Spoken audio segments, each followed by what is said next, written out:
Now that you've created your learning outcomes, we're ready to construct walls on that foundation.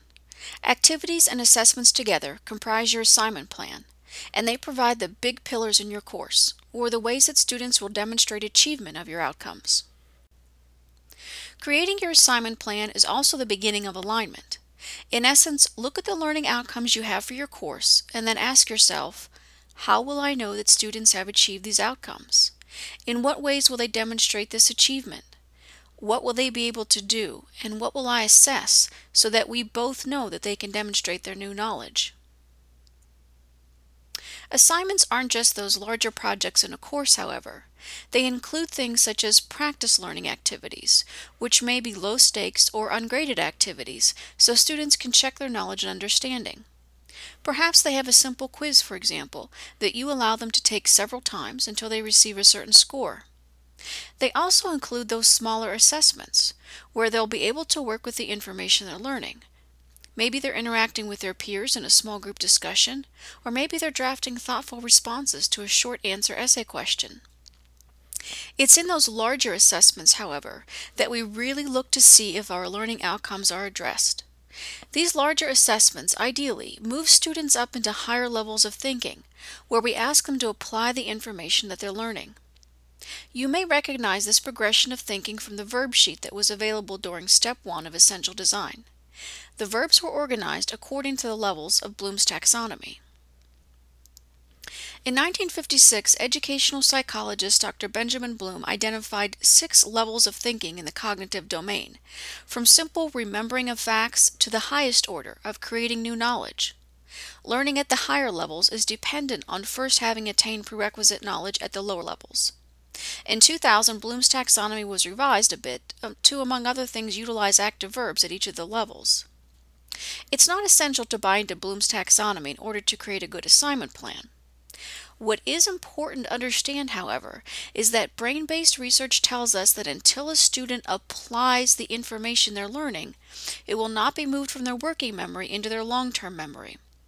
In other words, if we only have multiple choice exams that ask students to remember information, for example, there's a good chance that they will forget this information after the exam is over. Just as important is the consideration that it's unlikely that assignments that only tap the lower levels of thinking allow students to demonstrate achievement of your learning outcomes. Understanding the different levels of thinking that we're asking students to do is key to creating a good assignment plan that allows students to use their new knowledge in different and appropriate ways. It's helpful to use the active verb handout to prompt your thinking about creating activities and assessments that allow students to achieve and demonstrate different levels of cognitive engagement and thinking. Consider that since the higher levels of the taxonomy ask students to actively use what they're learning, you're in the optimum classroom. The online environment, in fact, lends itself very well to promoting active learning.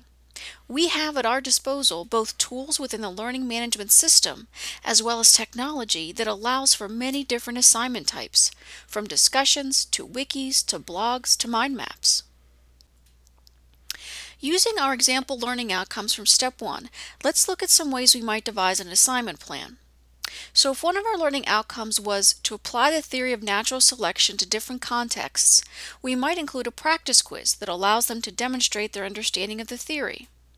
We also might have a case-based short answer question on an exam that asks them to apply the theory to a specific context. As a larger assignment, though, perhaps they select or are assigned the role of a specific organism at the beginning of the semester.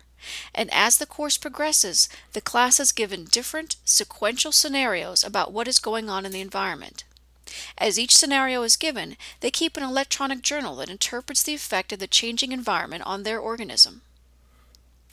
Let's look next at our learning outcome that says students will be able to write a thesis-driven essay using the conventions of standard English. Perhaps early on we include a labeling exercise where students can demonstrate that they understand parts of speech or parts of a well-constructed essay.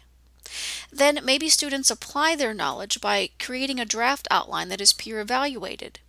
In this peer evaluation, students can use the rubric for the final paper to give recommendations to each other.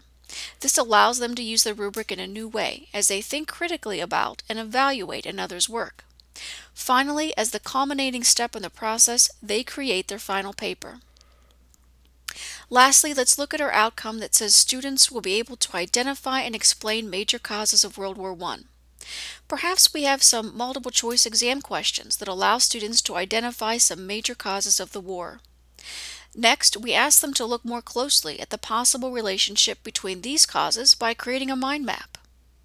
Finally, they can write a cause and effect essay where they can do an in-depth analysis about the causes and specific effects of each, analyzing the relationships to form a conclusion where they defend which of the causes were a major contributing factor to the war and then defending their position.